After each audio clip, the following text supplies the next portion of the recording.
शुरू करें मैं। नमस्कार।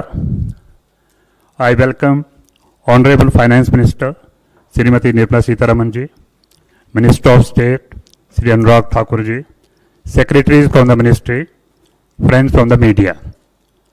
After the announcement of fiscal stimulus package of rupees 20 lakh crore by the Honorable Prime Minister yesterday, the Finance Minister is going to share the details of the package under Mission Atmanirbhar Bharat.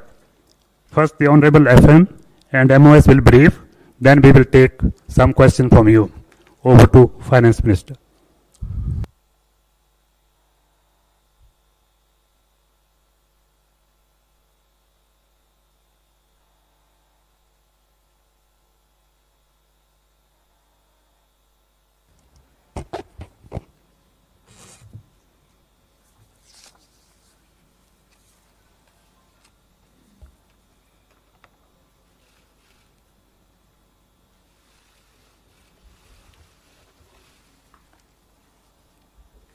Good afternoon. Can you hear me with my mask or should I remove it? Are you okay? It's better now?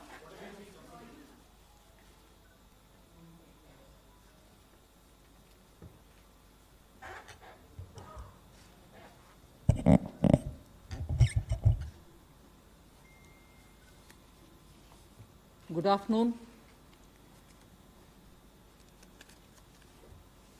I'm sure all of you will have heard the Honorable Prime Minister speak last night to the nation. He laid out a vision, a comprehensive vision. And that vision was laid out after wide and deep consultation with several sections of our society. And these discussions were held at various levels, with various ministries, and also gradually taken up to the level of the Prime Minister's office. And the Prime Minister himself has been spending considerable time to make sure that the inputs obtained are given due consideration and they form a part of the package that's being given to the country.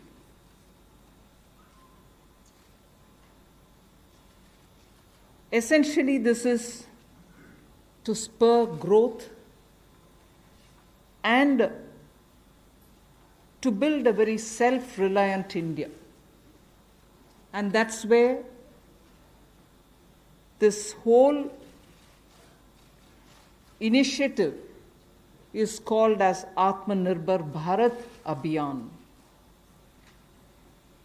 And the word Atmanirbhar India is the one which you will be hearing me say quite often.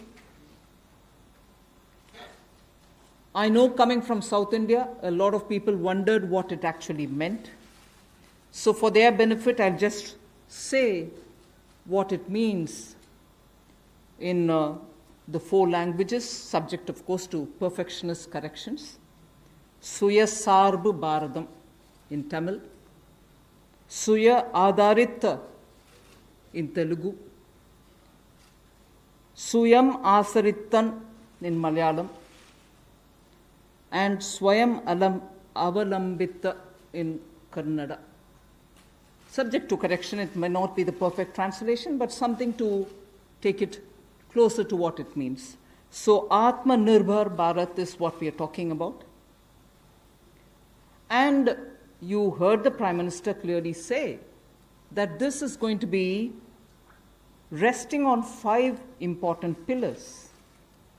5 important pillars: the economy, infrastructure, technology-driven systems, demography, and demand. So if these are the 5 pillars on which we are trying to build Atmanirbhar Bharat, the focus obviously will be what can be defined as the factors of production in today's language. Factors of production, all of us know that we've been hearing it: land, labor, capital and enterprise.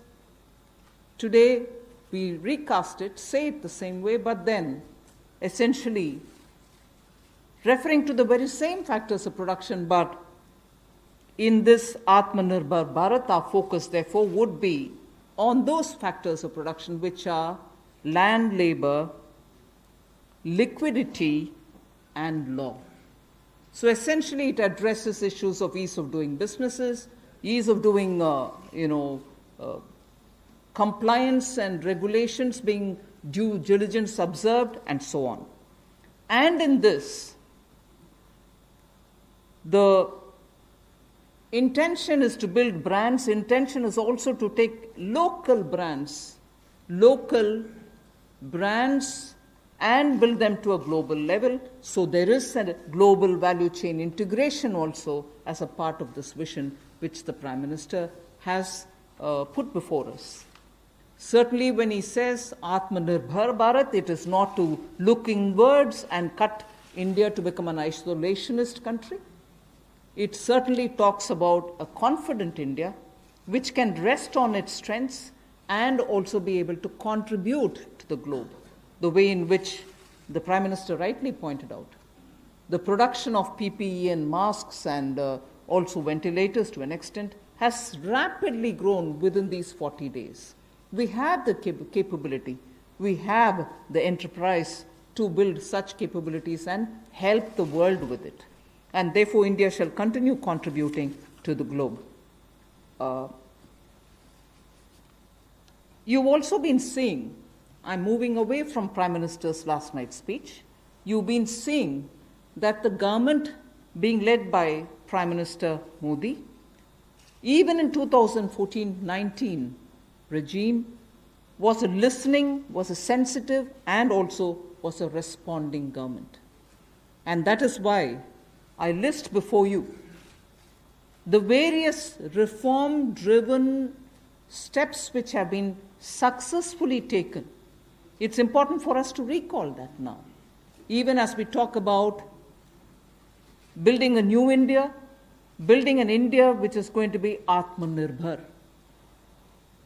If I were to group them into different categories and list out what has been done by this government, even in between 2014 and 19, if you were to talk about the poor, we had the DBT-based reforms, based on which today, as we look at the migrants, look at the poor, look at the lockdown in their lives and the impact it has made in their lives, the DBT enabled us to directly put money into their accounts, and they didn't even have to go to the bank to collect it. The bank mitras were able to come and deliver the money, and therefore that reform based on Jan Dhan accounts, based on Aadhaar, and based on mobile technology has brought a revolution in this country, which many countries do recall now, and many of them are not able to do it, although India is able to do it. So for the poor, the DBT, the micro-insurance schemes, PM Awas Yojana, Ujjwala Yojana, again something which has made it possible for people to have free cooking gas in the last 3 months. It wouldn't have been possible to reach out to the poor to have their cooking gas given unless the Ujjwala scheme was so successfully implemented. Swachh Bharat Abhiyan and Ayushman Bharat. And therefore for the poor, during the last tenure, the several schemes which benefited were all reform driven. If I were to talk about agriculture in the same spirit, PM Fasal Bima Yojana, PM Kisan Yojana, which again has come off handy, that we were able to front load the money to the Kisan during this lockdown. Otherwise it wouldn't have been possible. Creating new fisheries department, Krishi Sinchai Yojana, were all aimed at bringing reform in agriculture. Similarly, talking of business and also trying to bring in better business environment. PSB cleanups happened, public sector banks cleanup, after a heavy load of phone banking resulting in NPAs. Public sector banks recapitalization, FDI liberalization, ease of doing business reforms, which were taken down to the third level of administration governance. IBC reforms, GST reforms, and today, because of the GST reforms, you're able to see what impact lockdown is having on small and medium businesses. And finally, reforms in other areas, very quickly to recall. National Highway Authority, the TOT plans, the airport privatizations, power sector reforms, which resulted in India becoming a power surplus country from shortages always. 175 gigawatts of solar targets out of 86 gigawatt has already been achieved out of that number. And cleaning up of the coal mine sector. These are all things which I would want to recall here before we talk about what we are offering in the Atmanirbhar Bharat. This is the foundation. This is the credential with which the Prime Minister has always been on the side of reform, reform for better living in this country, ease of living in this country.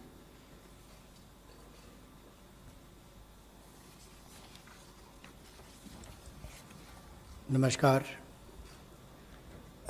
कोविड-19 में देश और दुनिया के सामने बहुत सारे संकट खड़े किए और इन चुनौतियों के समय में भी भारत के यशस्वी प्रधानमंत्री आदरणीय मोदी जी अवसर देखते हैं और कहीं ना कहीं पिछले कल का उनका जो देश के प्रति संबोधन था उसमें स्पष्ट तौर पर दिखता है कि आत्मनिर्भर भारत बनाने के लिए ये जो संकल्प उन्होंने लिया है, ये जो सोच अपनी देश के सामने रखी है, इसने एक नई ऊर्जा देशवासियों में भर दी है। जहां अपने घरों तक सीमित थे लोग, आज वो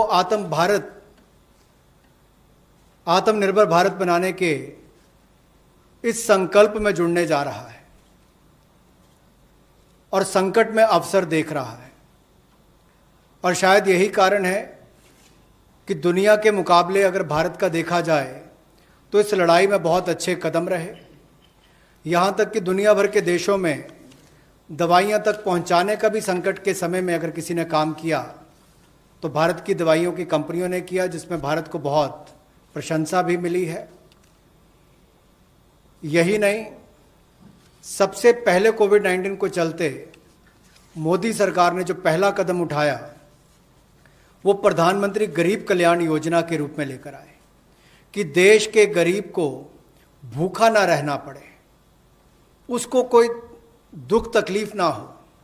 और 1,70,000 करोड़ का ये पैकेज माननीय वित्त मंत्री जी ने आप सबके सामने रखा था। और यही नहीं, कंप्लायंस की कोई दिक्कत ना हो कि आपको कानूनी तौर पर वैधानिक रूप से कोई जो नियमों का पालन कर रहा है उसमें आप रह ना जाएं, तो उसकी भी छूट 3 महीने का मॉरेटोरियम पीरियड आपको दिया गया। फिर आरबीआई के माध्यम से भी घोषणाएं हुई जिसमें लिक्विडिटी का फ़ायदा आप सबको मिला, देश के करोड़ों लोगों को। तो मेरा मानना ये है कि रिफॉर्म्स की जब माननीय प्रधानमंत्री जी बात करते हैं कि आत्मनिर्भर भारत हमने बनाना है, तो उसके 5 स्तंभ की उन्होंने बात की है, 5 पिलर्स की बात की है, जिसके विस्तार में उल्लेख माननीय वित्त मंत्री जी ने किया है। मैं एक बात इसमें और कहना चाहता हूं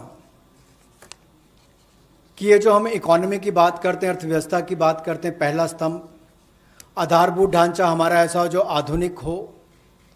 और यही नहीं, हमारे सिस्टम जो है वो 21वीं शताब्दी में हमें विश्वगुरु बना सकें, उस लायक हम बनाएं।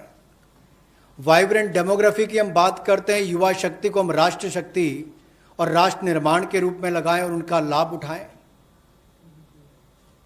और डिमांड को कैसे बढ़ाना है और डिमांड सप्लाई चेन का समन्वय कैसे बना रहे और अर्थव्यवस्था आगे और कैसे बढ़े, इसके इस्तेमाल को करने की भी ज़रूरत है। बोल्ड रिफॉर्म्स का पूरा लेखा जोखा माननीय वित्त मंत्री जी ने पिछले 6 वर्षों का दिया है।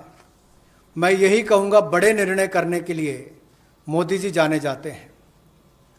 चाहे वो गुजरात में आए भूकंप के समय वापस कच्छ को खड़े करने की बात हो, या आज के संकट के समय भारत में पीपीई और मास्क के निर्माण की बात हो। और कहीं ना कहीं यही सोच भारत को आत्मनिर्भर भारत बनाने जा रही है। और इस आत्मनिर्भर भारत जो मूवमेंट है, इसमें हम आप सबको जोड़ने आए हैं। 20 लाख करोड़ का ऐतिहासिक पैकेज माननीय मोदी जी ने पिछले कल घोषणा की है और प्रधानमंत्री जी ने हमें निर्देश दिया है कि प्रतिदिन अलग अलग सेक्टर्स को लेकर आप सबके बीच में आकर इसकी विस्तार में हम लोग जानकारी दें। तो माननीय वित्त मंत्री जी आपको अगली जानकारी देंगे कि आज किस सेक्टर को लेकर हम आप सबके बीच में आए हैं। लेकिन बोल्ड रिफॉर्म्स 6 वर्ष भी होती रही, अब भी होगी, जब तक भारत आत्मनिर्भर नहीं हो जाता। उस दिशा में लगातार काम चलता रहेगा। So I broadly explained about the reform steps which were taken during the previous 14 to 19 tenure of this government. And after the 2019 elections, the July budget was presented. Post that, immediately, in this very hall, we met several times over several fortnights when we had to respond to the call of the hour, the need which was felt by the SMEs and many others. And all this only to underline the fact that you're speaking with a sensitive, a responsive, and a government which believes in consultation. So then after that, the budget of February 2020 was presented, but soon after came Corona.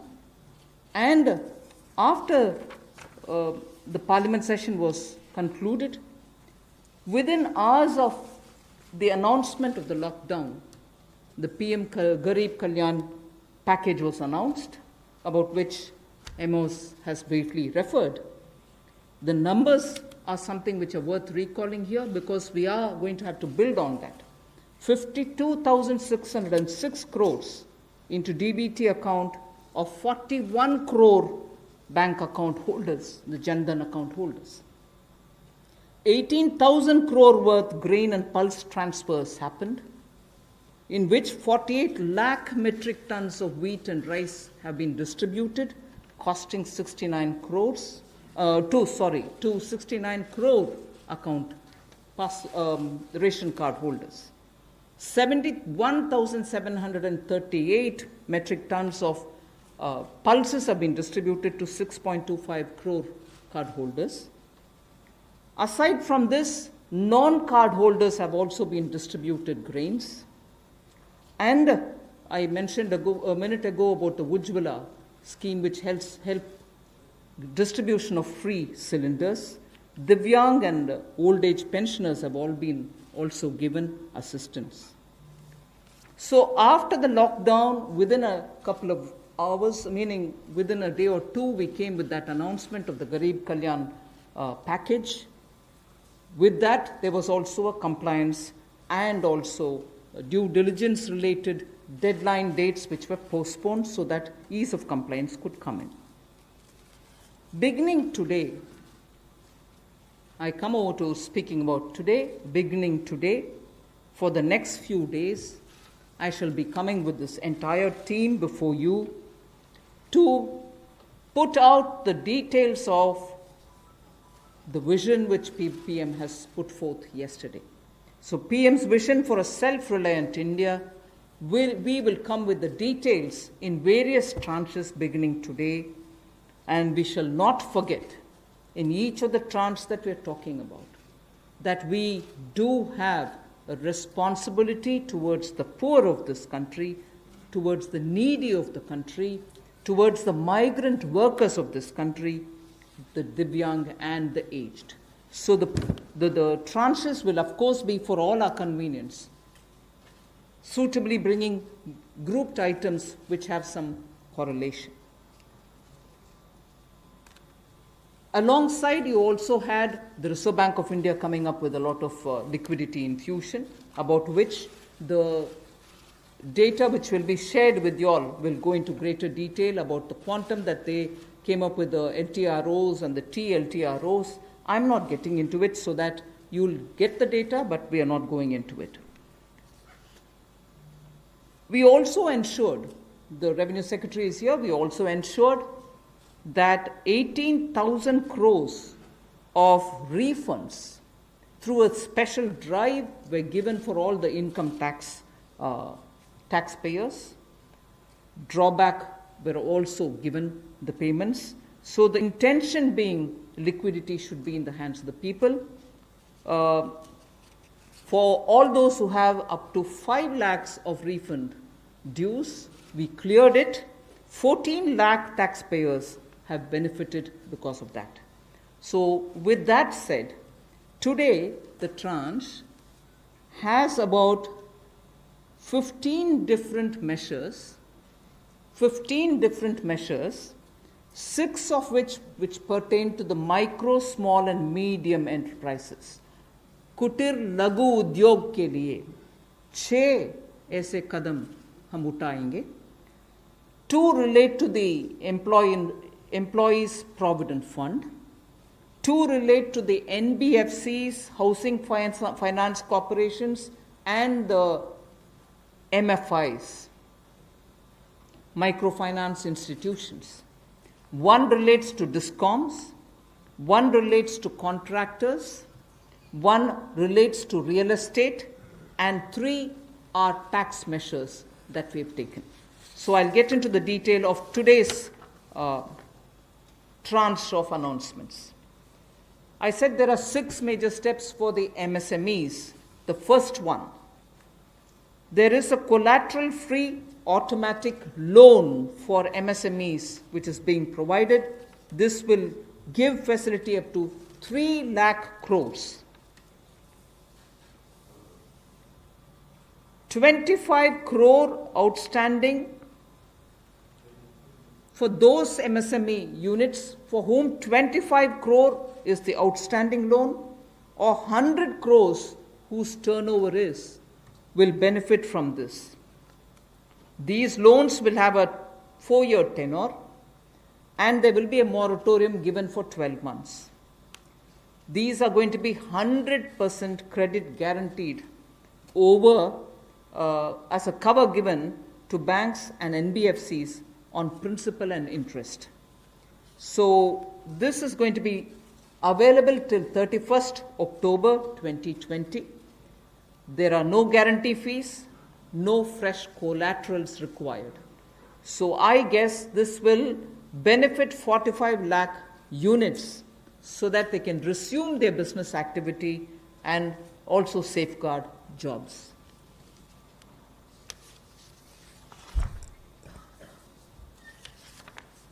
प्रधानमंत्री गरीब कल्याण योजना में जहां सबसे पहले Covid health workers के लिए 50 लाख रुपए की इंश्योरेंस पॉलिसी का प्रावधान किया गया था, वहीं पर 80 करोड़ गरीबों को 5-5 किलो गेहूं या चावल देने का प्रावधान किया गया और पूरे देश भर में पीडीएस के अलावा अतिरिक्त ये 5-5 किलो उनको दिया गया, पिछले महीने भी और इस महीने भी. इसके अलावा ये प्रति व्यक्ति 5-5 किलो था और प्रति परिवार दाल देने का भी काम किया गया 1 किलो. और इसके अलावा जो हमारे वृद्ध, विधवा, दिव्यांग हैं उनको भी जनधन खातों में सीधा पैसे डाले गए. 500-500 रुपये, 1000 रुपये उनको टोटल डाला गया. इसके अलावा जो 20.5 करोड़ जनधन योजना खाता धारक थे, ऐसे 41 करोड़ खातों में भी 52,606 करोड़ रुपया अब तक ट्रांसफ़र कर दिया गया है. 8 करोड़ उज्ज्वला योजना के जो उपभोक्ता हैं उनको मुफ्त में 3 महीने 1-1 सिलेंडर देने की बात हुई थी. जब तक उनको सिलेंडर की आवश्यकता है उसकी प्रक्रिया भी शुरू हो गई और दे भी दिए गए. यहाँ तक कि जो पीएम किसान के लिए भी 2,000 रुपया ऐसे करोड़ों किसानों के खातों में उसको ट्रांसफ़र कर दिया गया. तो जितनी घोषणाएं उस पीएम गरीब कल्याण योजना के अंतर्गत की गई थी उन पर सारे कदम भारत सरकार द्वारा उठाए गए और करोड़ों भारतीयों को इसका लाभ माननीय प्रधानमंत्री नरेंद्र मोदी जी के माध्यम से मिला है. जहां तक व्यापारी वर्ग की बात है, आम आदमी की बात है, कंप्लायंस का बर्डन उसके ऊपर ना आए, घर से बाहर नहीं जाते थे, तो उसके सामने जो संकट था कि वो कैसे समय सीमा रहते अपनी कंप्लायंस पूरी कर सके, उसमें भी उसको छूट दी गई और उसको भी 3 महीने आगे बढ़ाया गया, जिससे उसको लाभ मिला है. आरबीआई ने भी जो महत्वपूर्ण घोषणाएं की उससे लाखों करोड़ रुपए की लिक्विडिटी मार्केट में आई है, जिससे पूरे देश को लाभ मिला है। और इसकी जानकारी आप सबके सामने पहले भी रखी है, केवल आज एक बार फिर आपके ध्यान में लाने की ज़रूरत पड़ी तो उसको किया है। एक जो मीडिया के माध्यम से हमारी जानकारी हमें मिली और जो वीडियो कॉन्फ्रेंस और बाकी सब वार्तालाप बाकी लोगों से हुआ, मध्यम सूक्ष्म लघु उद्योग, कुटीर उद्योग, घरेलू उद्योग जो है, इन सब के सामने बहुत बड़ी मुसीबत थी कि पैसों की भारी कमी थी। इन सब के लिए क्या किया जाए, ये भारतीय अर्थव्यवस्था की रीढ़ है। ये जो हमारा सूक्ष्म लघु मध्यम उद्योग है, कुटीर उद्योग है, गृह उद्योग है, इन सब का एक बहुत महत्व है। 12 करोड़ से ज़्यादा लोगों को ये रोजगार देते हैं। तो ऐसे कारोबार और व्यापार करने वाले, विशेष तौर पर एमएसएमई सेक्टर जो है, इसके लिए आज एक बहुत बड़ी घोषणा है कि collateral free automatic loan 3 lakh crore रुपए का मध्यम सूक्ष्म लघु कुटीर और गृह उद्योग को मिलेगा। इसमें किसी को अपनी ओर से कोई गारंटी, कोई कोलेटरल देने की आवश्यकता नहीं है और इसका समय सीमा भी 4 वर्ष की होगी और पहले 12 महीने यानी कि पहला 1 वर्ष उनको प्रिंसिपल रीपेमेंट नहीं करना पड़ेगा, इनके मूलधन का चुकाना नहीं पड़ेगा, मूलधन को नहीं चुकाना पड़ेगा और 12 महीने की इस पर छूट रहेगी और 4 वर्ष के लिए उनको ऋण दिया जाएगा। तो 3 लाख करोड़ रुपए का ये ऋण, ये हमने बगैर किसी गारंटी, बगैर किसी कोलेटरल के भारत के मध्यम सूक्ष्म लघु उद्योग, कुटीर और गृह उद्योग के लिए मोदी सरकार ने करके दिया है। I just move to the next one, which is about a 20,000 crore subordinate debt proposition which we are bringing. If the earlier one, which was just now explained by the MOS, was for standard MSMEs who, because of lockdown, couldn't move forward because they didn't have money, they didn't have cash coming in. So for buying raw materials or paying the wages, if they had a problem, you had that emergency credit line which we spoke about just a minute ago. Now I come to talking about subordinate debt through which we want to infuse about 20,000 crores. These are meant for stressed MSMEs.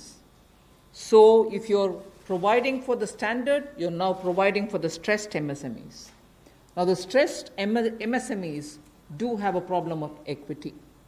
So for them, through a subordinate debt provision, we want to provide about 20,000 crore liquidity. 2 lakh MSMEs are likely to benefit from this. The functioning of the MSMEs which are NPA or are stressed, all of them will be eligible. For this subordinate debt-based scheme, NPAs or stressed MSMEs will all be eligible for this. The government will be providing about a 4,000 crore as its contribution to the MSE, the Credit Guarantee Trust, and they will be then able to provide the partial credit guarantee support to the banks, as a result of which stressed and NPA MSMEs will immediately benefit. तनाव में जो सूक्ष्म लघु मध्यम उद्योग या कुटीर या गृह उद्योग हैं, उनकी इन परिस्थितियों को देखकर गौण कर्ज या अधीनस्थ ऋण के रूप में 20,000 करोड़ रुपए का प्रावधान इन स्ट्रेस्ड एमएसएमईज के लिए किया गया है, ताकि इनकी जो कमी आती थी उस कमी को दूर किया जा सके। और इसमें भी लगभग 2 लाख से ज़्यादा मध्यम लघु सूक्ष्म कुटीर उद्योग को लाभ मिलने वाला है और ये 20,000 करोड़ का गौण ऋण ये तनाव वाली एमएसएमईज को दिया जाएगा। The next of the MSME linked steps that we are taking, this is the third. There is a fund of fund being created for infusing about 50,000 crore as equity into the MSMEs.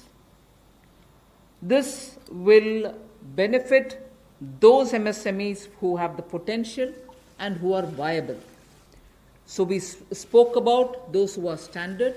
We spoke about those who are NPAs and stressed. Now I'm talking about MSMEs who may be doing viable business and who need hand-holding because of the situation thanks to the COVID.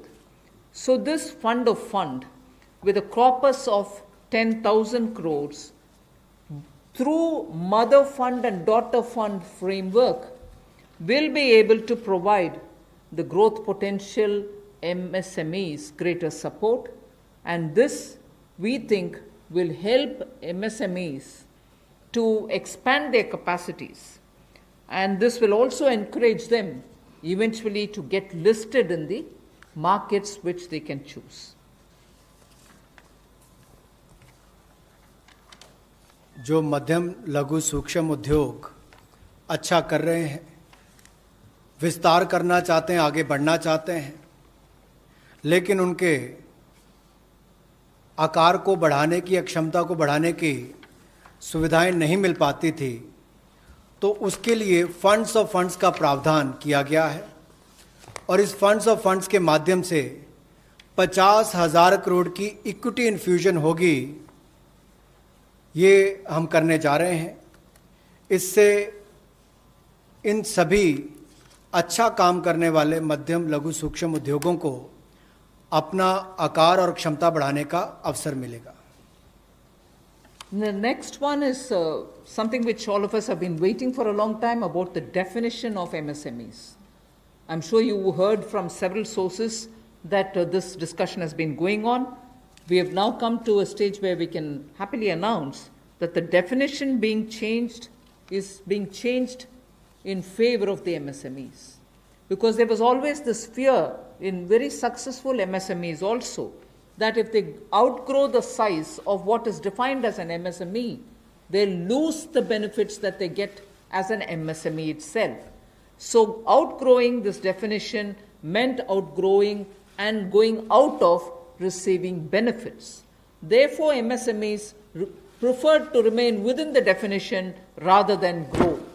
Now what we are coming with is a change in the definition of MSME so that they need not worry about growing in size.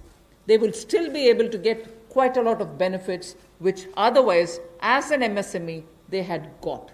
So now how do we change it? I told you why we are changing the definition. How are the changes being brought about? What exactly is the change which is coming in? The change is that investment limit which defined an MSME is being revised upwards. So you can be a slightly more larger invested company, but you're still going to be considered only as an MSME. And then I'll come to the amounts which is shown in the chart there. But the idea is, even with an increased investment, you'll still be defined only as an MSME. You shall not get out of the benefit which is given to you as an MSME. Second is, additional criteria to define an MSME is being brought in. And that criteria is based on turnover. So that is being brought in newly now. Earlier it was only investment size. Now investment size and or additional turnover size is being brought in. And earlier, the distinction which prevailed between manufacturing unit, and therefore their definition was on slightly different account. Service units, their definition was on slightly different criteria. Now that differentiation between manufacturing and service MSME are being removed. Manufacturing MSME or service-based MSME shall all be defined similarly. And then, therefore, the chart that is there before you will tell you what was earlier and what is now. What was earlier defined with an investment of 25 lakh as micro unit will now have investment allowed till 1 crore. So they will still be called a micro unit even if the investment is up to 1 crore. Now, in that, service investments of 10 lakhs were called as micro earlier. Now, because the distinction is removed, Service also will have the benefit of being called a micro unit, even if the investment is 1 crore. Over and above it, I did say that in addition to investment as a definitional criteria, we are bringing in the criteria of turnover also. So now your investment can be up to 1 crore and your turnover can be up to 5 crore. You shall be called as micro. This or that. Your investment can be 1 crore and your turnover can be 5 crore, up to 5 crore, you will be micro enterprise. And so on. So small will be up to 5 crore, manufacturing enterprise. Services was up to 2 crore. Now the definition is changed to 10 crores and 50 crores. Investment and turnover, and so on. The table explains it.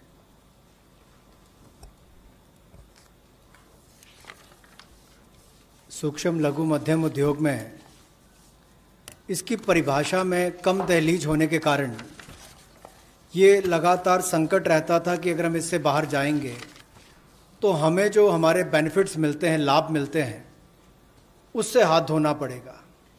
और यही कारण था कि हमारे कुटीर सूक्ष्म लघु उद्योग कभी बड़ा बनने का सपना नहीं देखते थे, और सपना देखते भी थे तो ये जो सीमा इसके लिए रखी गई थी, कम दहलीज थी, इसके कारण ये बड़े नहीं हो पाते थे। और कहीं ना कहीं जो आज कंपटीशन है उसमें फिर ये बहुत पीछे रह जाते थे। वर्षों लंबित मांग है, वर्षों से मैं सुनता आ रहा हूँ, चौथी बार एमपी बन गया, कब से शुरू हो रही, आज तक वही मांग है। मैं धन्यवादी हूँ प्रधानमंत्री मोदी जी ने इस पर यह कदम उठाने के लिए कहा है। और जो पहले क्राइटेरिया था कि मैन्युफैक्चरिंग यूनिट जो है वो 25 लाख से कम इन्वेस्टमेंट की होगी तो माइक्रो में आएगा, और सर्विस एंटरप्राइजेज जो थी वो 10 लाख तक की अगर उसने इन्वेस्टमेंट की होगी तो माइक्रो में आएगा। अब इसमें एक बदलाव किया गया है कि निवेश की लिमिट को तो बढ़ाया ही गया है, साथ में कारोबार को भी जोड़ा गया कि आपने व्यवसाय या कारोबार कितना उस वर्ष में किया है। तो इसको इन्वेस्टमेंट को बढ़ाकर माइक्रो के लिए 25 लाख से बढ़ाकर 1 करोड़ तक की जो इन्वेस्टमेंट करेगा वो माइक्रो यूनिट कहलाएगा। और ये मैन्युफैक्चरिंग और सर्विसेज दोनों के लिए एक ही क्राइटेरिया रहेगा, तो सर्विस सेक्टर को भी माइक्रो में आने का लाभ मिला है। तो 1 करोड़ से कम निवेश करने वाले को माइक्रो इंडस्ट्री में जो 5 करोड़ तक का व्यापार कारोबार करेगा उसको माइक्रो कहा जाएगा। स्मॉल वाले के लिए 10 करोड़ तक का निवेश और 50 करोड़ तक का कारोबार करने का प्रावधान, और मीडियम जो है उसमें 20 करोड़ तक का निवेश और 100 करोड़ तक की टर्नओवर। तो आप कल्पना कीजिए कि कल तक जो शायद मीडियम वाले के लिए आता था वो आज आपके स्मॉल वाले के लिए भी उससे बेहतर ऑप्शंस आकर खड़ी हो गई। तो इससे हमारे कुटीर सूक्ष्म लघु मध्यम उद्योग को बहुत बल मिलने वाला है। एक और बैंकों का हाथ पकड़ना, पैसा देना, दूसरी तरफ से डेफिनेशन चेंज करके उनके आकार और क्षमता को बढ़ाने का अवसर देना, ये अपने आप में क्रांतिकारी कदम इस दिशा में लिया गया है। I move to the fifth step in the MSMEs. I said total 6 measures have been are getting announced today. Of the 6, the fifth one is that for government procurement, tenders up to 200 crores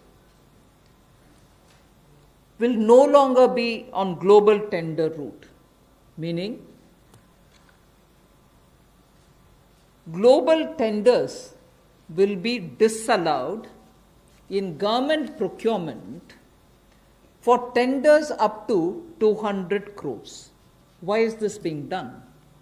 Majority of the MSMEs in India were unable to supply those big mother units, as you may call, big, large companies, who they were serving all the while.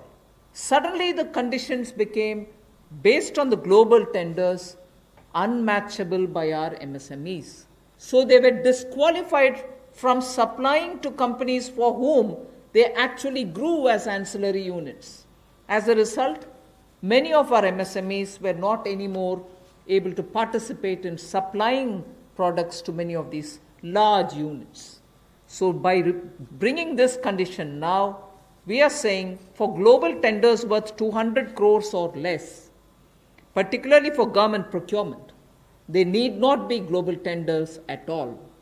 So this will make MSMEs do their business with a lot more confidence and carry on with it. Self-reliant India will also then be able to serve Make in India, because small units can now be participant in government purchases. पिछली 2 slides में भी आपने देखा होगा कि कुटीर, सूक्ष्म, लघु, मध्यम उद्योग के लिए जो बड़े कदम उठाए गए हैं, 3 लाख करोड़ के कोलेटरल फ्री और कोई नई गारंटी दिए बिना एक और से ऋण उपलब्ध करवाना, उसके अलावा जो बाकी कदम उठाए गए और उनकी परिभाषा बदलने का काम भी किया गया, तो ये कदम उससे एक और स्तर ऊपर है कि ये सब बदलने के बाद उनको कामकाज जब मिले तो कंपटीशन में कहीं ना कहीं अनफेयरनेस जो होती थी, उसमें हमारे लोकल उद्योग वो पीछे रह जाते थे। तो लोकल को बल, लोकल से ग्लोबल तक जाने की बात जो कल तक प्रधानमंत्री जी ने कही, उसी दिशा में एक ये कदम है। लोकल के लिए वोकल भी, लोकल को बल भी, लोकल से ग्लोबल भी। तो ये इसीलिए ग्लोबल टेंडर्स जो हैं, ये 200 करोड़ तक से कम वाले जो हैं, इसमें यानी कि 200 करोड़ से कम वाले में ग्लोबल टेंडर्स नहीं होंगे। इसमें हमारे सूक्ष्म, लघु, मध्यम उद्योग को लाभ मिलेगा और कहीं ना कहीं आत्मनिर्भर भारत की जो हम बात करते हैं, उस दिशा में कदम ये भी उठाया गया है। The sixth step towards MSMEs is post-COVID trade fairs, exhibitions are going to be very difficult. So we shall ensure that e-market linkage is provided across the board for all these MSMEs so that they're able to find their market easily in the absence of being able to participate in trade fairs which cannot be held in this environment. Also, very importantly, Government of India and also CPSEs, where there are receivables by MSMEs, we now announce that within the next 45 days, all their receivables will be cleared. The CPSEs and Government of India will honor every MSME receivable within the next 45 days. इसी तरह से एक बार फिर कुटीर, सूक्ष्म, लघु, मध्यम उद्योग के लिए ये जो चुनौतियां कोविड-19 के समय शुरू हुई कि घरों तक सीमित होना पड़ा और आप कहीं जाकर सामान बेचने में दुविधा आती थी, तो ई मार्केट लिंकेज करने की बात की, क्योंकि ई कॉमर्स का आजकल ज़माना भी आया है, वो भी होगा। और इसके अलावा व्यापार मेलों में कैसे वो इन्वॉल्व हो सके, उनका शामिल होना हो, प्रदर्शनियों में उनकी पार्टिसिपेशन हो सके, इसके लिए कदम उठाए जाएंगे। और जो हमारे सार्वजनिक केंद्र उपक्रम है, उसमें जो अगर उनके कोई पेंडिंग पेमेंट्स है, सरकारी है या PSUs में है, उनको भी अगले 45 दिनों में बल देकर वापस उनकी पेमेंट हो, ऐसा प्रयास किया जाएगा ताकि जल्द से जल्द उनकी पेमेंट हो, ताकि उनको राहत मिल सके। I now move to talking about EPF. You were aware during the Pradhan Mantri Garib Kalyan package, some measures were extended for the EPF. In that, we had said units which have 100 workers, 90% of whom are earning less than 15,000 rupees, will be able to draw from their EPF from the funds because they needed money in their hands. We have now, and for the 3 months, the payment of EPF also was given relaxation. What I would now like to say before you is a liquidity relief is being given for all EPF establishments.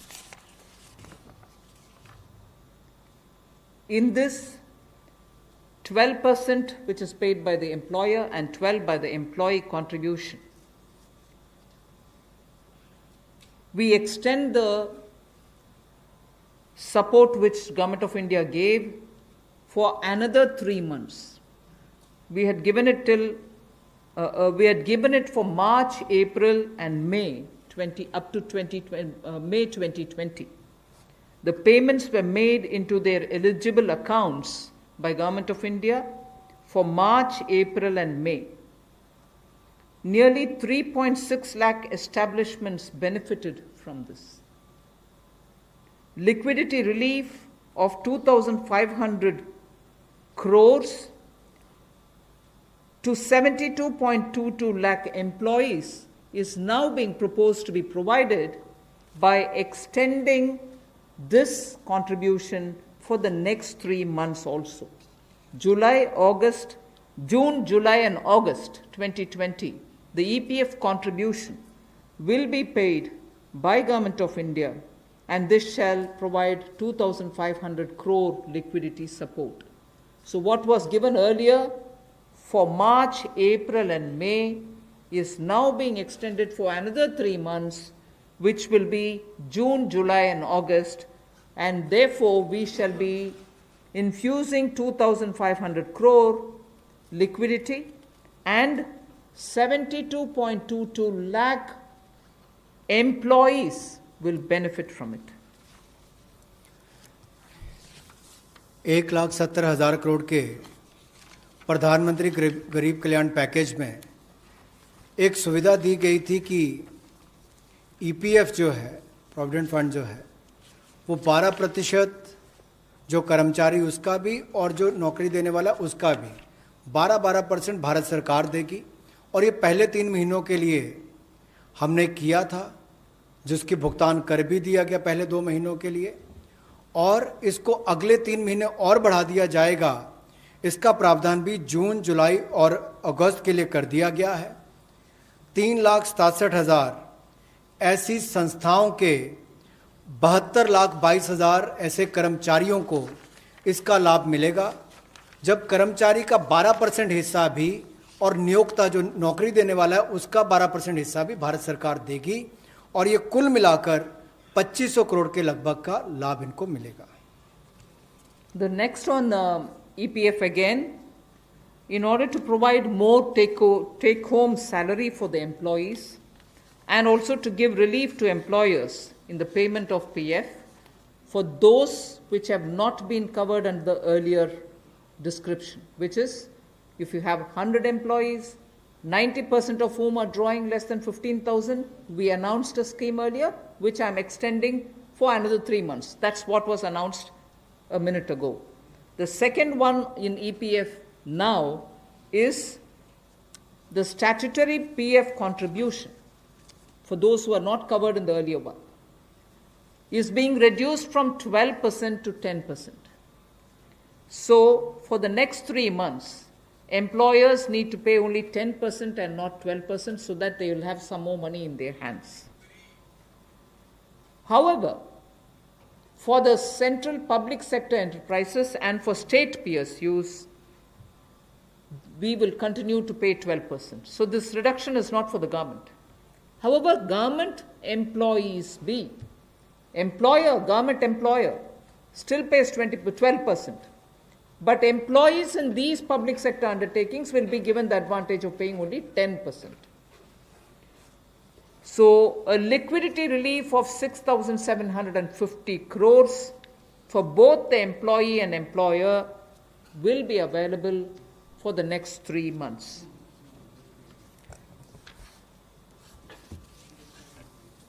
एक और प्रावधान, क्योंकि आज के समय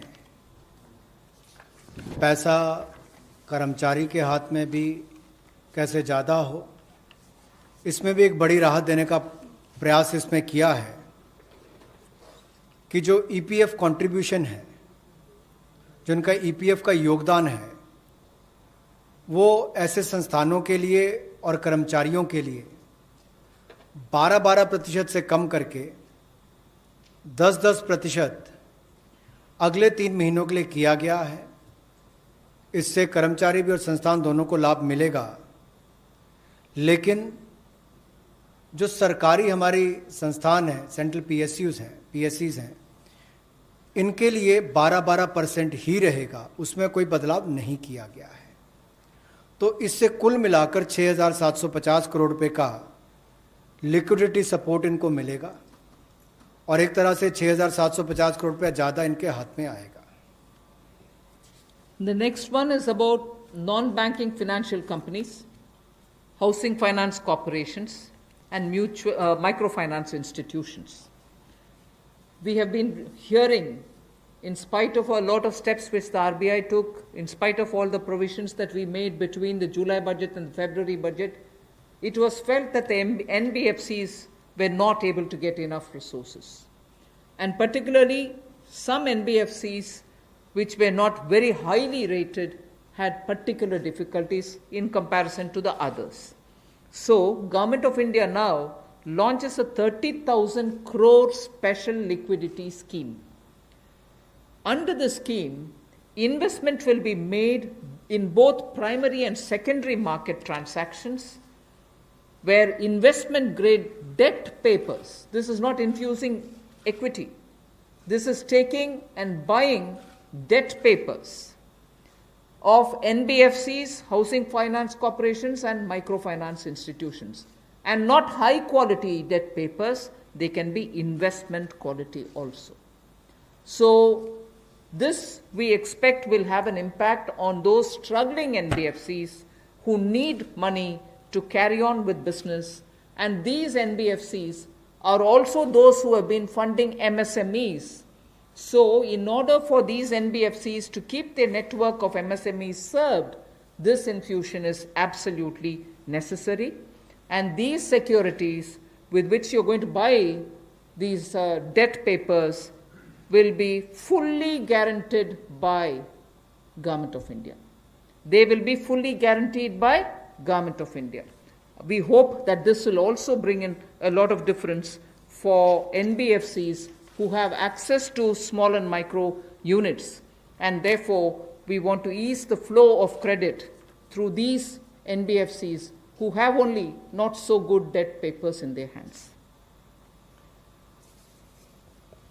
गैर banking वित्तीय कंपनियां, NBFCs या फिर हमारे हाउसिंग फाइनेंस कंपनीज और माइक्रो फाइनेंस इंस्टीट्यूट, इन सब के लिए जो इनके पास लिक्विडिटी की कमी आती थी, धन का अभाव होता था, उसके लिए ये नई योजना लेकर आए हैं जिसमें 30,000 करोड़ रुपए का विशेष तौर पर प्रावधान किया जाएगा। स्पेशल लिक्विडिटी स्कीम ये होगी जिससे इनके धन की आपूर्ति भी होगी और इसके माध्यम से जहां एक और हाउसिंग सेक्टर को बल मिलेगा, MSME सेक्टर को बल मिलेगा, उसका भी लाभ हमारी अर्थव्यवस्था में और नीचे आम आदमी को पहुंचेगा और इसका पूरी तरह से गारंटी भारत की सरकार देगी।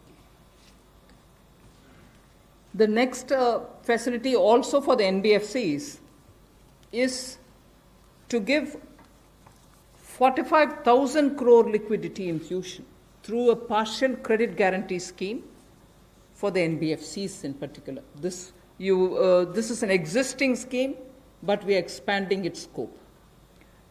Expanding its scope only because it will now cover borrowings such as primary bond issued, the commercial papers.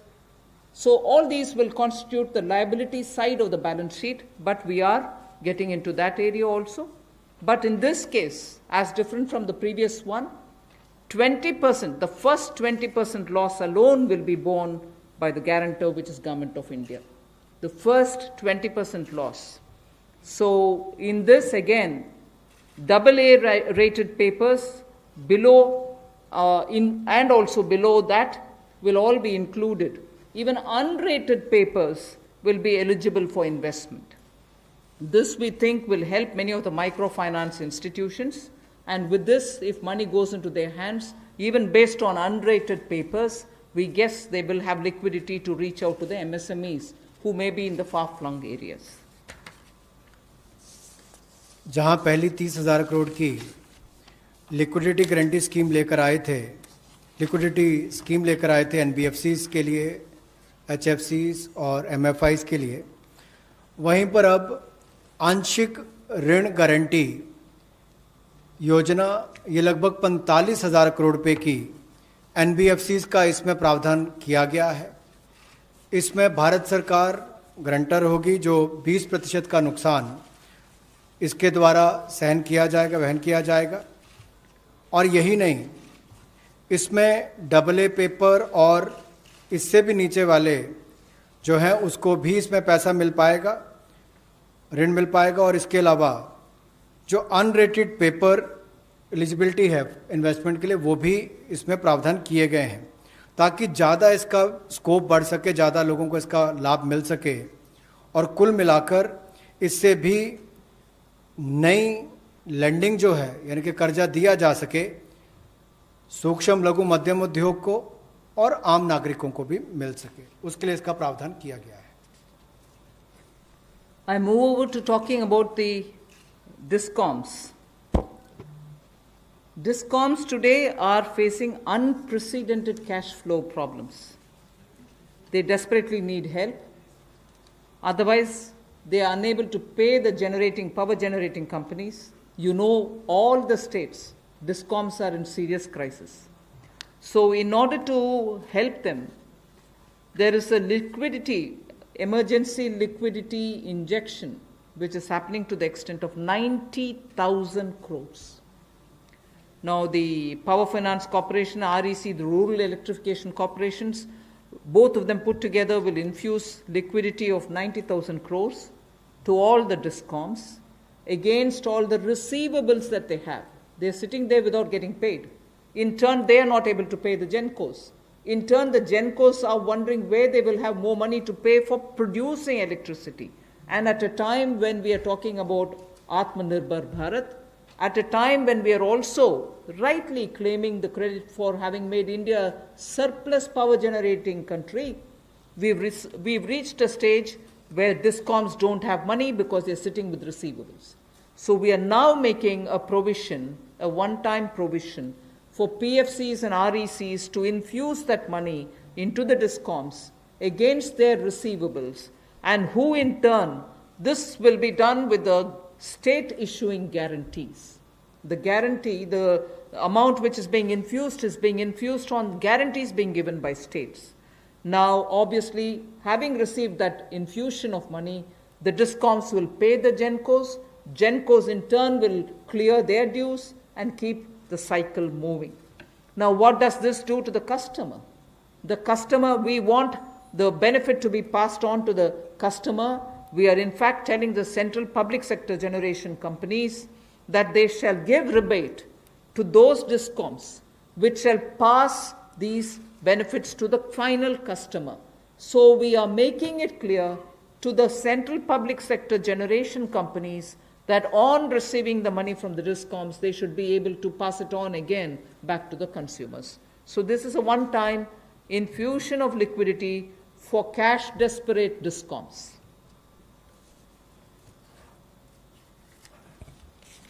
बिजली वितरण कंपनियों की आय में जो भारी कमी आई है और लेनदारी जो इनकी कई राज्यों से बढ़ी है, उसके कारण भी ये अभूतपूर्व नकदी प्रवाह की स्थिति इनको देखनी पड़ रही है। इन परिस्थितियों में आम उपभोक्ता को भी नुकसान ना हो, बिजली उत्पादन करने वाले भी और बिजली वितरण करने वाले भी इस अभूतपूर्व समस्या में कहीं उलझ कर ना रह जाएं, इसके लिए 90,000 करोड़ रुपए का प्रावधान डिस्कॉम्स के लिए किया गया है, बिजली वितरण कंपनियों के लिए किया गया है। और ये 90,000 करोड़ रुपया जो बिजली वितरण कंपनियों को दिया जाएगा, वो पावर फाइनेंस कॉरपोरेशन और रूरल इलेक्ट्रिफिकेशन कॉरपोरेशन के माध्यम से दिया जाएगा।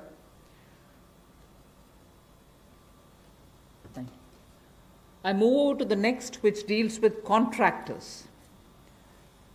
All Government of India agencies, such as the railways, road transport, highways, CPW, etc., will now give 6 months extension without any cost to the contractors, so that extension should cover construction work or goods and services contracts that they have with central government agencies.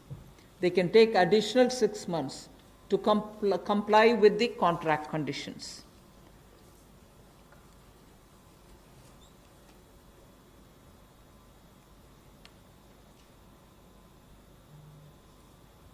I didn't get it.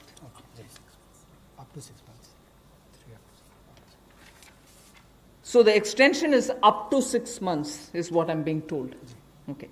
Covers construction. This shall cover construction work or cover even goods and services contracts. It will also cover completion of works and intermediate milestones that they may have.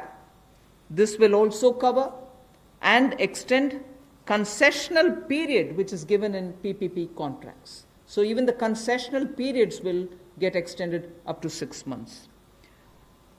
And in order to facilitate greater liquidity which they can obtain, government agencies will partially release bank guarantees to the extent of the partially completed contracts.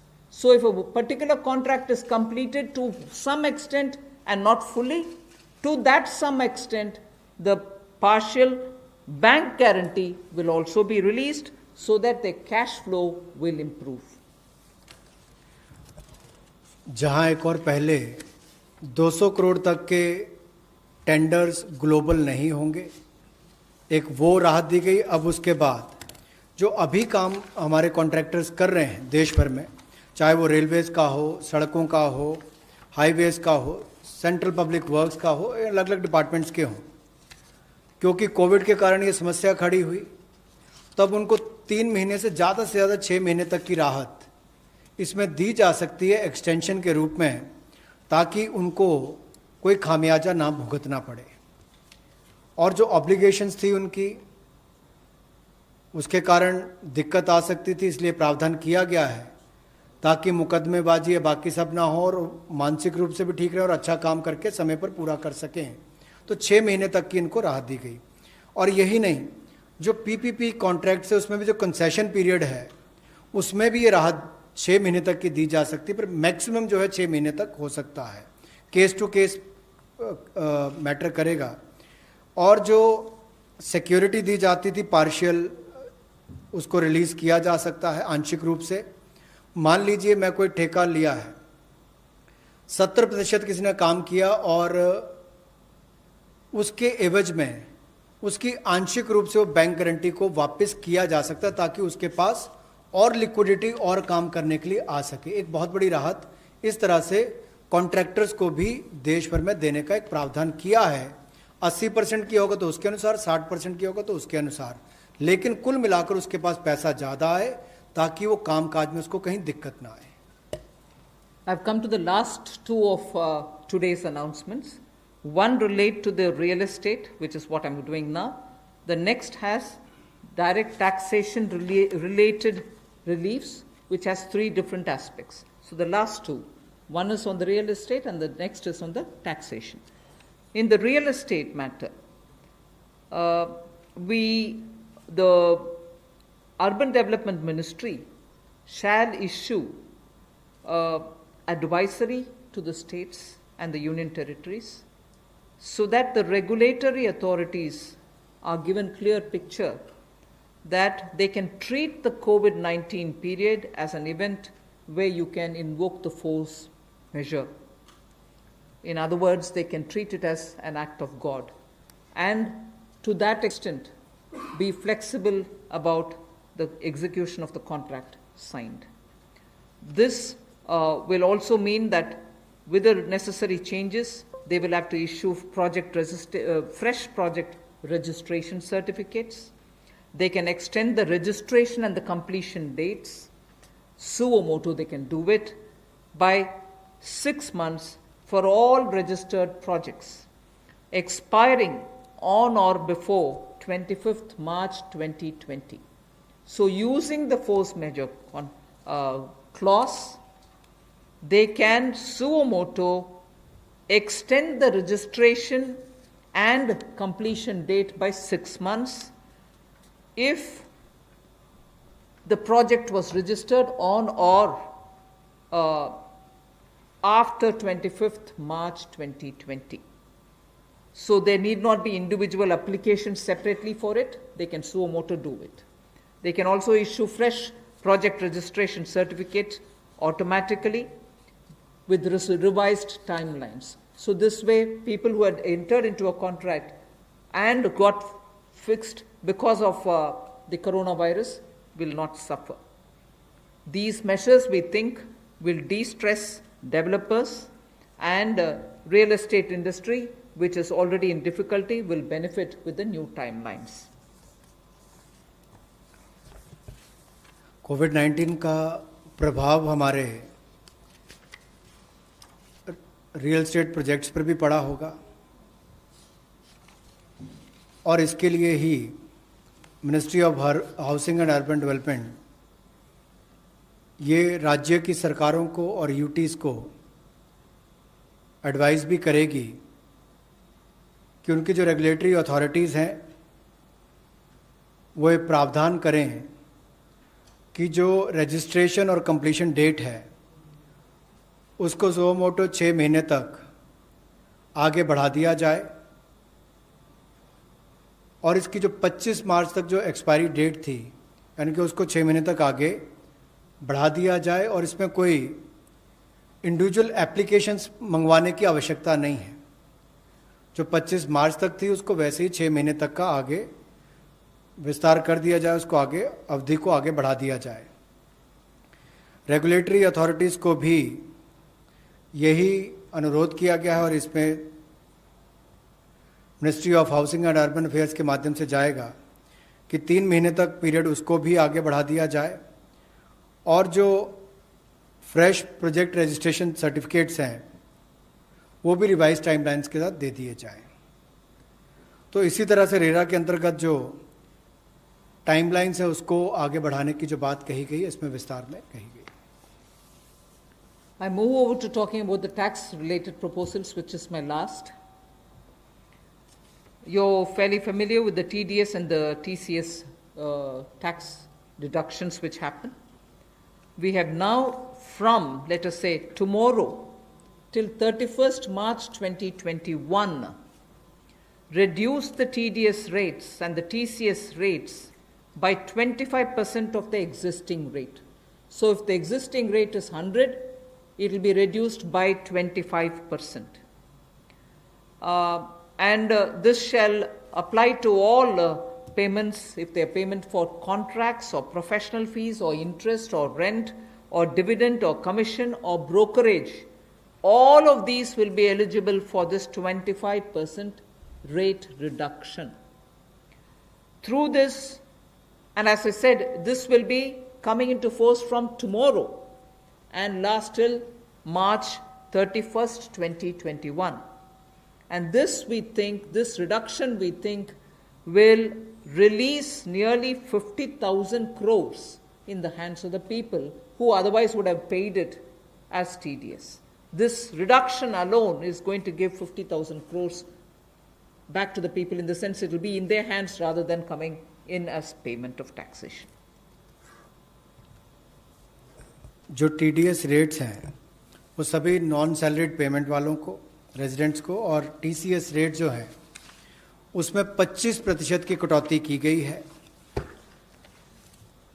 Financial year 2020-2021 के लिए, और इससे 50,000 करोड़ रुपए का लगभग लाभ आम जनता को मिलने वाला है। यानी कि अगर मेरा 100 रुपया बनता था तो मैं 100 रुपये की बजाय अब 75 रुपये दूंगा, और उसमें 25% की कटौती की गई है। तो एक बहुत बड़ी राहत गैर वेतनभोगी इन सब के लिए, non salaried payment to residents, इनके लिए की गई है। The next is a set of dates which are getting extended for direct tax, some of the measures that we are taking.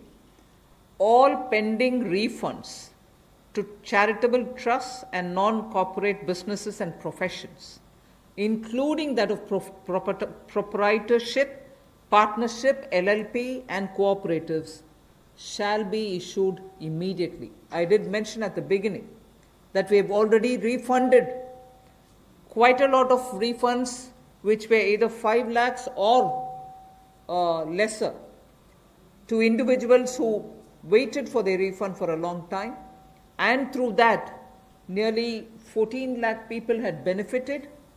Now we are saying that the pending refunds of all charitable trusts, non-corporate businesses, professions, proprietorships, partnerships, LLPs and cooperatives, many of whom can be very small. Many of these are in cooperative sectors, many are MSMEs, many are small partnerships. All their refunds will be given immediately, which will mean that they will get their due money, that's their money, they will get it back in their hands without any delay.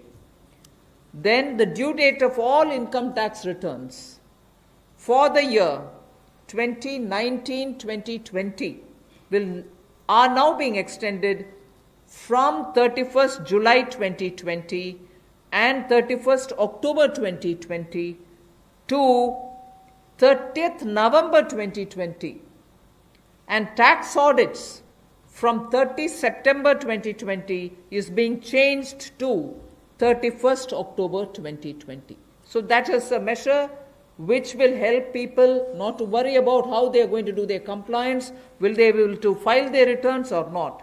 So that is a step which we take. And the last one, which also is a taxation related measure, is the date of assessments getting barred, because assessment time gets barred with a certain date. We are conscious of it, we have taken cognizance of it, so we are saying date of assessments getting barred as on 30th September 2020 is now being extended to 31st December 2020. So 3 months extension is being given so that date of assessment doesn't get barred as of September 2020, it can wait till December 2020.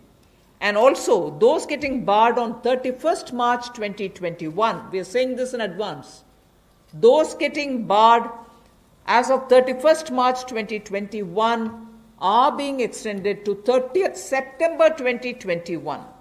They are a clear now, again 6 months extension for those March. We are telling that in advance. 31st March 2021, which we are getting debarred, will now be moving over to 30th September 2021. And the last point that I would want to share with you all for this evening is, we've launched this Vivad Se Vishwas scheme for making payment, and there was a component that you had to pay 10% extra if it is beyond a certain date. Now, without any additional amount which is to be paid, in total, the whole Vivad Se Vishwas scheme is getting extended up to 31st December 2020. And for this extension, no extra payment is being asked. So the entire Vivad Se Vishwas moves over to 31st December 2020. 5 lakh तक के refund 14 lakh से ज़्यादा लोगों को अब तक वापस कर दिए गए थे। उसके अलावा जो उससे ऊपर वाले उसकी भी प्रक्रिया शुरू, और बहुत सारे लोगों को वो भी वापस कर दिए गए हैं जो रिकॉर्ड समय के अंदर किए गए। अब इसके अलावा जो पेंडिंग रिफंड्स हैं, चाहे वो चैरिटेबल संस्थाओं के हों, ट्रस्ट के हों, या नॉन कॉरपोरेट बिजनेस या प्रोफेशंस के हों, यानी कि प्रोप्राइटरशिप, पार्टनरशिप, एलएलपी, कोऑपरेटिव्स, इनको भी जल्द ही इनके रिफंड्स इशू कर दिए जाएंगे ताकि पैसे की कमी कहीं पर ना आए।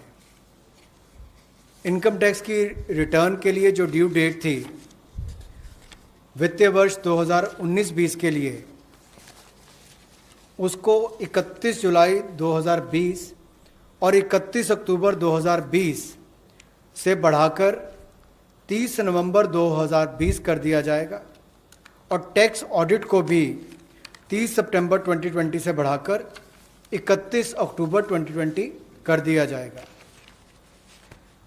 जहां तक डेट ऑफ असेसमेंट की बात है, ये भी वर्जित हो रही थी 30 सितंबर 2020 को, इसको भी एक्सटेंड कर दिया जाएगा 31 दिसंबर 2020 तक, और जो वर्जित हो रही थी 31 मार्च 2021 को, इसको 30 सितंबर 2021 तक बढ़ा दिया जाएगा।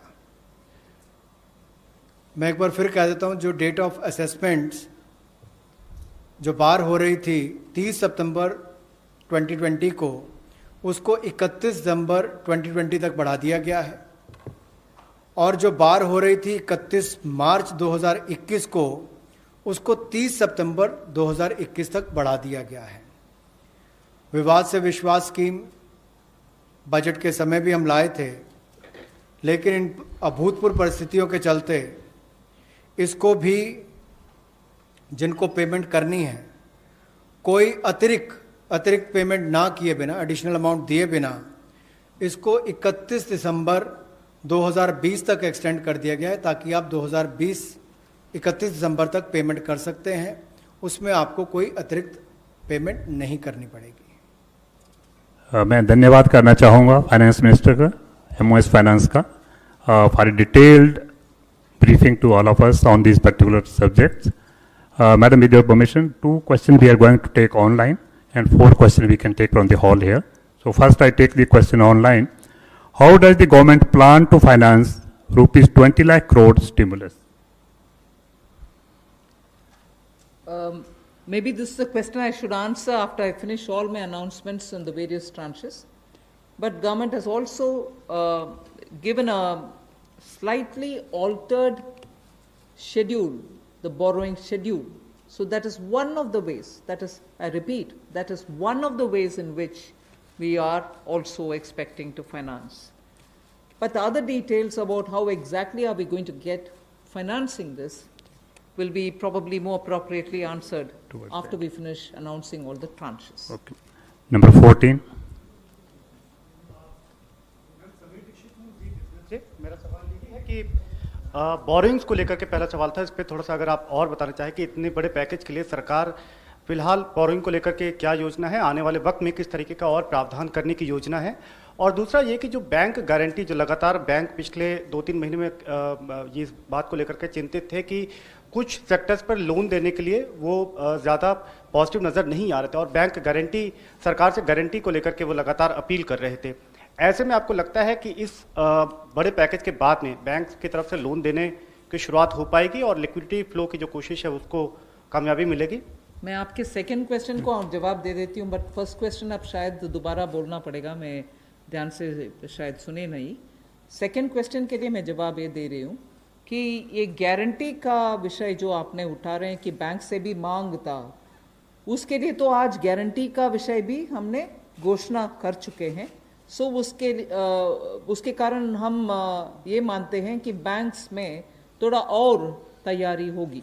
मगर वैसे भी पिछले एक सप्ताह से बैंक सेक्रेटरी इधर देवशीष पांडा जी हैं, लगातार कितने बैंक से क्रेडिट जा रही है, किन को जा रही है, MSME की जा रही है, रिटेल सेक्टर को जा रहे हैं, ये विषय हम फिनेंस मिनिस्ट्री के हैंडल से और PIB के द्वारा भी जानकारी देते आ रहे हैं।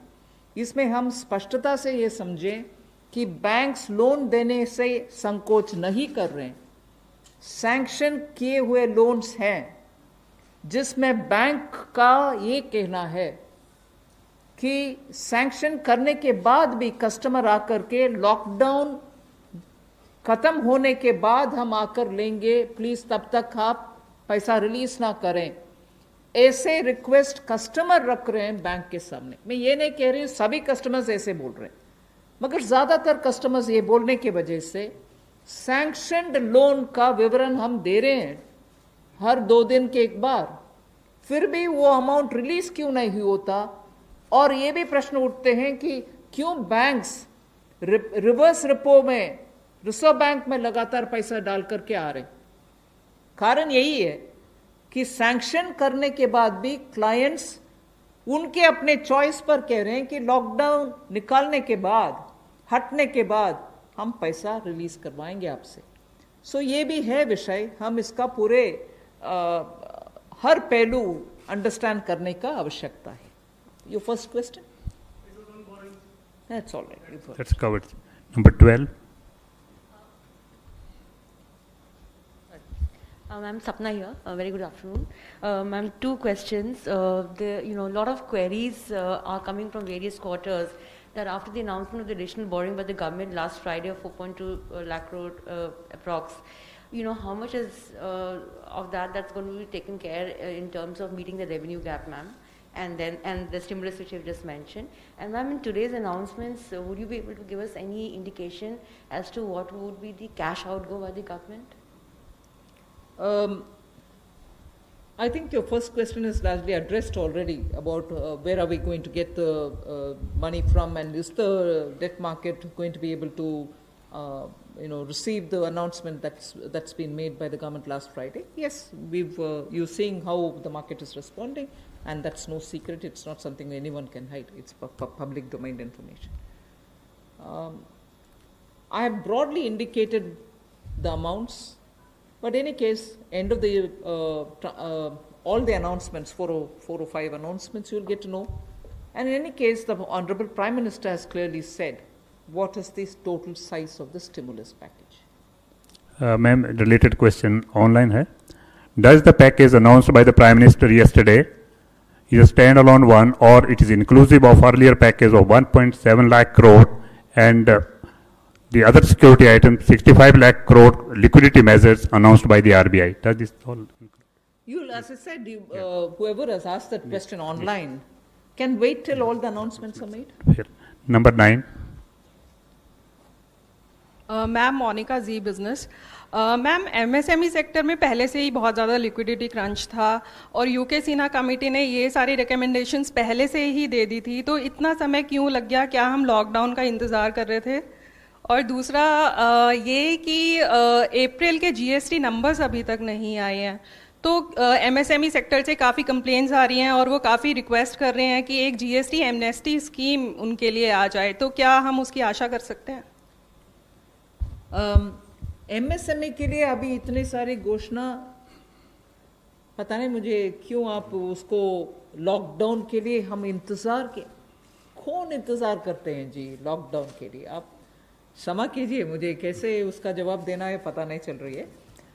मगर एमएसएमई के लिए हम धीरे धीरे जुलाई बजट में भी घोषणा किए, उसके बाद पार्शियल गारंटी का अनाउंसमेंट भी हुआ, फरवरी के बजट में भी एमएसएमई के लिए बहुत सारे कदम हमने उठाए, और अभी कॉम्प्रिहेंसिवली स्ट्रेस्ड हो, एनपीए हो, सस्टेनेबल और वायबल यूनिट्स हो, उन सब के लिए अलग अलग हिस्से पर एमएसएमई के लिए स्टेप्स उठा रहे हैं।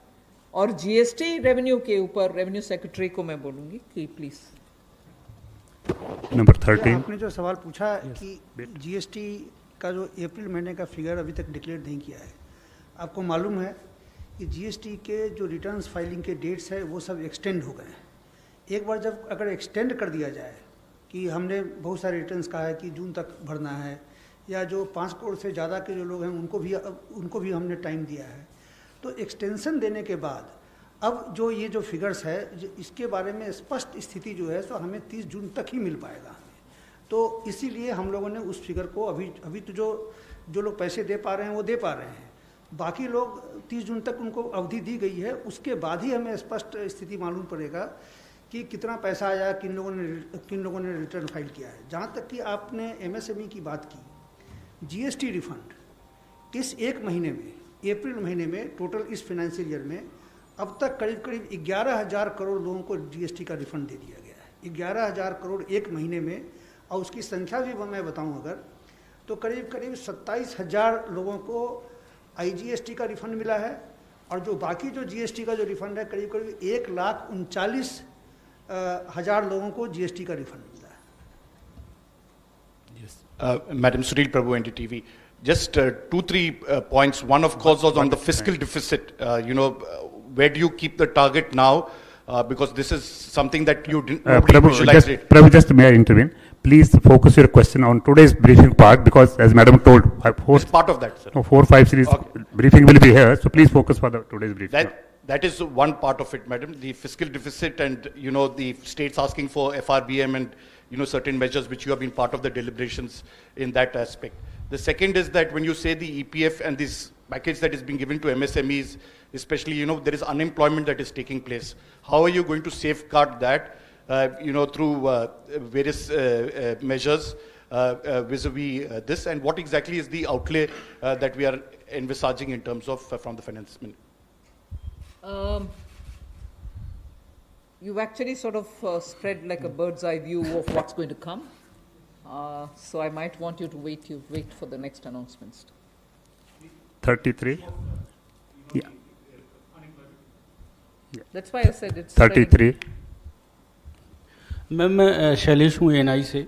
मैम एमएसएमई को लेकर आपने तमाम अनाउंसमेंट करे हैं, उसमें 2-3 तो क्लैरिफिकेशन चाहूँगा। एक तो जो एमएसएमई की डेफिनेशन आपने चेंज करी है, उससे कितनी कंपनीज को बेनिफिट होगा, और जो 200 करोड़ से ऊपर के जो टेंडर हैं, जो फॉर ग्लोबल टेंडर्स आते थे, कितने लोग जो हैं उससे, कितने ग्लोबल टेंडर्स उससे बाहर हो जाएंगे।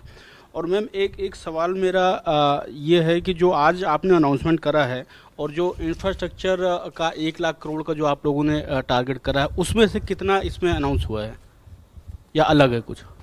मैं ये प्रश्न जो आपने उठाया ग्लोबल टेंडर के विषय में, कोई बाहर नहीं होंगे लोग, इसमें पार्टिसिपेट करने के लिए हम कदम उठा रहे हैं ना। अगर ग्लोबल टेंडर का आवश्यकता नहीं है, जिसके वजह से स्मॉल एंड मीडियम इंडस्ट्रीज उसमें भाग लेना मुश्किल समझ रहे हैं, हम उस रिक्वायरमेंट को ही हटा दिया कि ग्लोबल टेंडर कॉल फॉर ना करें, जिससे 200 करोड़ से कम वाले गवर्नमेंट प्रोक्योरमेंट में एमएसएमई भाग लें। एक्सक्लूशन नहीं है, इंक्लूशन होगा। Last question 104। वो आंकड़ा मैं बाद में दूंगी। अभी the intention of that definitional change is to have more companies remain as micro, small and medium enterprises. Growing के वजह से वो इस definition से बाहर ना हो जाएं, इसके लिए कितने यूनिट बेनिफिट होंगे, if anybody of the secretaries have that information they can give, नहीं तो हम आपको कैलकुलेट करके देंगे कितने यूनिट इससे दोबारा एमएसएमई के डेफिनेशन के अंदर आएंगे। मैं आमिर हूं न्यूज नेशन से। एक ब्रॉड पिक्चर को लेकर के एक सवाल है कि जो लॉकडाउन की स्थिति हुई उसके बाद से अब तक भारतीय अर्थव्यवस्था को कितना नुकसान पहुंच चुका है, और दूसरा ये कि जो ये आपका स्टिमुलस पैकेज है 20 लाख करोड़ का, लॉकडाउन की स्थिति आगे भी बढ़ती है अगर, और ये स्थिति ऐसे ही बनी रहती है, तो इससे इसको कितना अर्थव्यवस्था को फायदा पहुंचेगा और कितना अब तक नुकसान अर्थव्यवस्था को हो चुका है? आप दोनों प्रश्न इतना स्पेकुलेटिव प्रश्न पूछ रहे हैं, मेरे से जवाब देना मैं आसान नहीं समझ रही हूँ। अगर lockdown continue, how can I answer? 1 second, lockdown के वजह से क्या नुकसान हुआ, आंकड़ा करने के लिए अभी समय नहीं है। हम रिस्पॉन्ड कर रहे हैं जिससे न्यू इकोनॉमी उभर कर आना है और सभी स्ट्रेंथ के साथ उनके बिजनेस रिवाइव करना है, उस रास्ते पे हम चल रहे हैं।